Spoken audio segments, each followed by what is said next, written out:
പഹൽഗാം ഭീകരാക്രമണത്തിൽ കൊല്ലപ്പെട്ടവർക്ക് ആദരാഞ്ജലി അർപ്പിച്ച് പ്രധാനമന്ത്രി നരേന്ദ്രമോദി.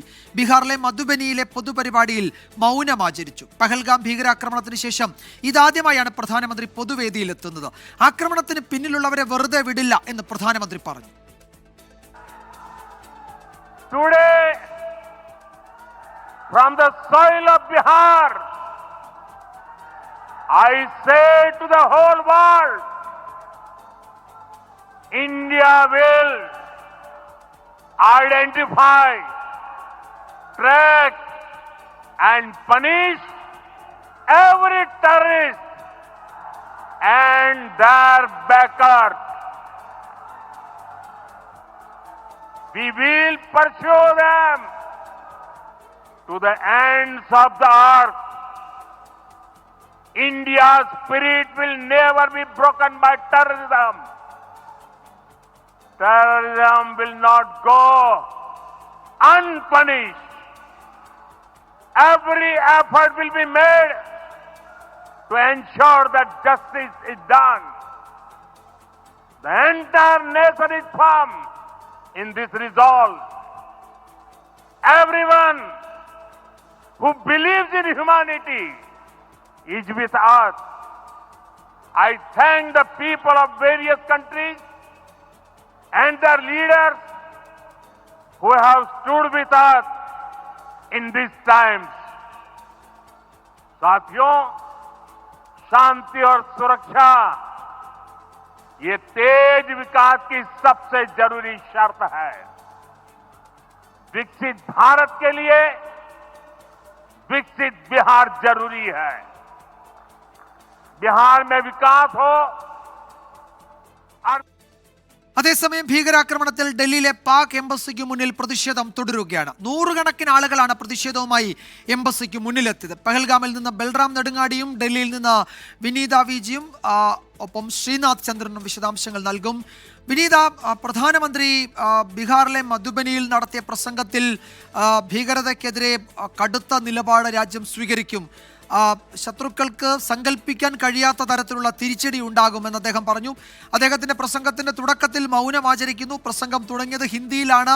ഈ പർട്ടിക്കുലർ ഭാഗം, ഈ പ്രത്യേക ഭാഗം പറയുമ്പോൾ അദ്ദേഹം പ്രസംഗം ഇംഗ്ലീഷിലേക്ക് മാറ്റുന്നു. ലോകത്ത് മുഴുവൻ ഒരുപക്ഷെ ഒരു സൗണ്ട് ബൈറ്റ് എന്ന നിലയിൽ ഇത് കേൾക്കണം എന്നതുകൊണ്ടാകാം ഹിന്ദിയിലുള്ള പ്രസംഗം മധുബനിയിലെ സാധാരണക്കാരെ അഡ്രസ്സ് ചെയ്യുമ്പോൾ ആ ഭാഗം മാത്രം ഇംഗ്ലീഷിലാക്കിയത് എന്ന് കരുതാം.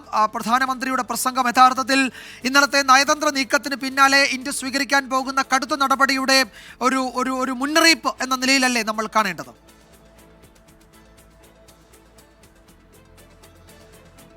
വിജയകുമാർ, ഈ ആക്രമണം ഉണ്ടായതിനു ശേഷം ആദ്യമായാണ് പ്രധാനമന്ത്രി ഒരു പൊതുപരിപാടിയിൽ പങ്കെടുക്കുന്നത്.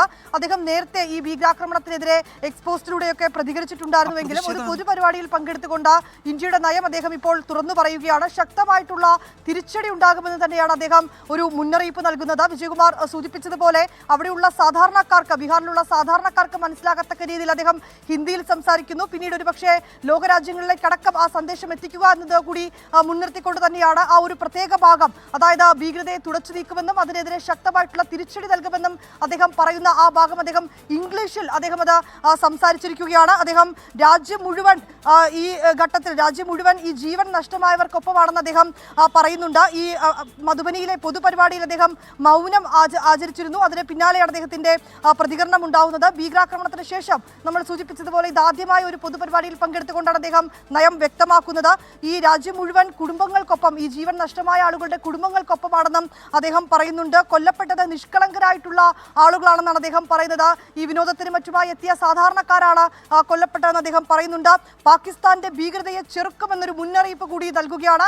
ഇത് വിജയകുമാർ സൂചിപ്പിച്ചതുപോലെ ഇന്നലെ ചേർന്ന യോഗത്തിനൊക്കെ പിന്നാലെ ശക്തമായിട്ടുള്ള ഇന്ത്യയുടെ ഒരു നിലപാട് കൂടി അദ്ദേഹം വ്യക്തമാക്കുന്നു. ഒപ്പം തിരിച്ചടിക്കുമെന്ന ഒരു ഉറപ്പ് കൂടി നൽകുകയാണ് അദ്ദേഹം ആ പ്രസംഗത്തിൽ. കാർഗിൽ മുതൽ കന്യാകുമാരി വരെ ഈ സങ്കടം ഞാൻ പങ്കുവെക്കുന്നുവെന്നും അദ്ദേഹം പറയുകയാണ്. ഭീകരരെ പിന്തുടർന്ന് ഒരു പാഠം പഠിപ്പിക്കുമെന്ന് അദ്ദേഹം താക്കീത് നൽകുകയാണ്.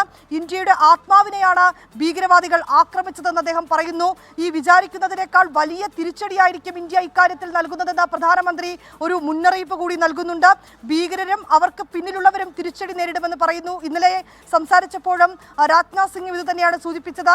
ഈ ആക്രമണം നടത്തിയ 6-7 ഭീകരർ മാത്രമല്ല, ഈ തിരശ്ശീലയ്ക്ക് പിന്നിലുള്ള ആളുകൾ, ഇതിന് ആസൂത്രണം നൽകിയവർ, ഇതിന്റെ ഭാഗമായിട്ടുള്ളവർ, ഇവരെ ആരെയും വെറുതെ വിടില്ല എന്ന് തന്നെയാണ് ഇന്നലെ രാജ്നാഥ് സിംഗ് പറഞ്ഞത്. ഇതാ പ്രധാനമന്ത്രിയും അത് തന്നെയാണ് ആവർത്തിക്കുന്നത്. ഭീകരർക്കും ഒപ്പം അവർക്ക് പിന്നിലുള്ളവർക്കും തിരിച്ചടി നൽകും, അവർ തിരിച്ചടി നേരിടുമെന്നും പറയുന്നുണ്ട്. അത് വിചാരിക്കുന്നതിനേക്കാൾ വലിയ തിരിച്ചടിയായിരിക്കും ഇന്ത്യ നൽകുന്നതെന്നുള്ള കാര്യം കൂടി അദ്ദേഹം വ്യക്തമാക്കുകയാണ്. ഇന്ത്യയുടെ സ്പിരിറ്റ് തകർക്കാൻ ആർക്കും കഴിയില്ല, ഒറ്റക്കെട്ടായി രാജ്യം മുന്നോട്ട് പോവുകയാണെന്ന് അദ്ദേഹം അതിലൂടെ വ്യക്തമാക്കുന്നുണ്ട്. ഗൂഢാലോചന നടത്തിയവർ അവർ പ്രതീക്ഷിക്കാത്ത തരത്തിലുള്ള വലിയ തിരിച്ചടി നേരിടുമെന്നും അദ്ദേഹം പറയുന്നുണ്ട്. ഇത് സംബന്ധിച്ചുകൊണ്ടുള്ള ഈ തിരിച്ചടിക്ക് നൽകുന്നതിനുള്ള നടപടിക്രമങ്ങൾ ഇതിനോടകം തന്നെ പ്രധാനമന്ത്രിയുടെ നേതൃത്വത്തിൽ തന്നെ രാജ്യത്ത് ആരംഭിച്ചിട്ടുണ്ട്. നയതന്ത്ര മേഖലയിൽ ായ ആ കടുത്ത നിയന്ത്രണങ്ങൾ നമ്മൾ കണ്ടതാണ്. ഇത് കൂടാതെ പ്രതിരോധ മേഖലയിലടക്കം കടുത്ത നടപടികൾ സ്വീകരിച്ചുകൊണ്ട് ഈ ഭീകരതയെ ചെറുക്കാൻ ഒറ്റക്കെട്ടായി രാജ്യം മുന്നോട്ട് പോകാൻ ഒരുങ്ങിയിരിക്കുകയാണ്. ഈ ഘട്ടത്തിലാണ് പ്രധാനമന്ത്രിയുടെ ഒരു പ്രതികരണം, ഭീകരവാദികൾക്കെതിരെയുള്ള ഒരു മുന്നറിയിപ്പ്, ഒരു താക്കീത് കൂടി വന്നിരിക്കുന്നത്. വിജയകുമാർ.